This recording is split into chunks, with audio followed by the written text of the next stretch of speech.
Étudiant au célèbre Actors Studio à la fin des années 90, Bradley, encore parfait anonyme, montrait déjà beaucoup d'assurance devant son héros. How you doing, Mr. De Niro? My name is Bradley Cooper.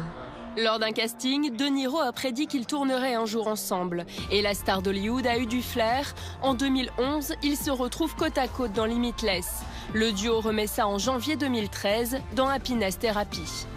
Aujourd'hui, on murmure que Bradley Cooper aimerait tourner avec Jean Dujardin ou Marion Cotillard.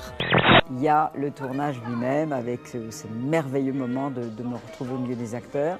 C'est une chose dont j'ai été privée pendant toute ma vie de scénariste. Parce qu'on me prenait mon scénario et puis c'était quelqu'un d'autre qui allait finalement faire l'amour aux acteurs. Donc maintenant c'est moi et ça c'est un moment que j'adore. Michael Cohen, vous êtes comédien, réalisateur mais aussi écrivain et vous êtes là ce soir pour votre nouveau roman qui s'appelle Un livre. C'est l'histoire d'un homme qui va découvrir que son ex a écrit un roman sur leur histoire d'amour. Ça pourrait arriver. Hein. J'ai pas fait exprès. Ça vous est déjà arrivé ou pas? Non. Non. Non, mais à partir du moment où on est avec moi, par exemple, où, où je tombe amoureux de quelqu'un, ça peut arriver aussi à la personne qui partage ma votre vie.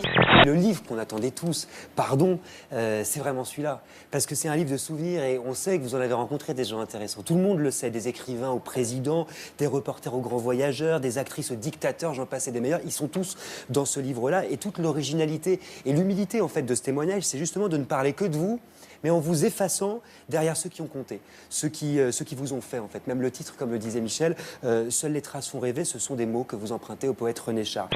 Robert Badinter, ancien garde des Sceaux, ancien président du Conseil constitutionnel, l'homme qui a fait abolir la peine de mort en France. À 86 ans, il se lance un nouveau défi, l'opéra. Un nouvel univers, mais toujours la même thématique. Toujours la justice, toujours. Je ne rêve pas la nuit, enfin, ça m'arrive, mais c'est ce qui me passionne. C'est pour lui, je pense, bien plus que simplement un opéra. C'est une grande œuvre qui parle de lui, qui parle du combat de sa vie. Les Français veulent savoir. Seules les traces font rêver. Ton livre, c'est aussi le titre de l'autobiographie de Rocco Siffredi, sortie en 2007 aux éditions Le Fond. Est-ce que tu étais au courant, Patrick? Et si oui, qu'as-tu à dire pour ta défense? Nous t'écoutons. C'est René Char. Je suis derrière René Char. Je ne suis pas derrière... Voilà.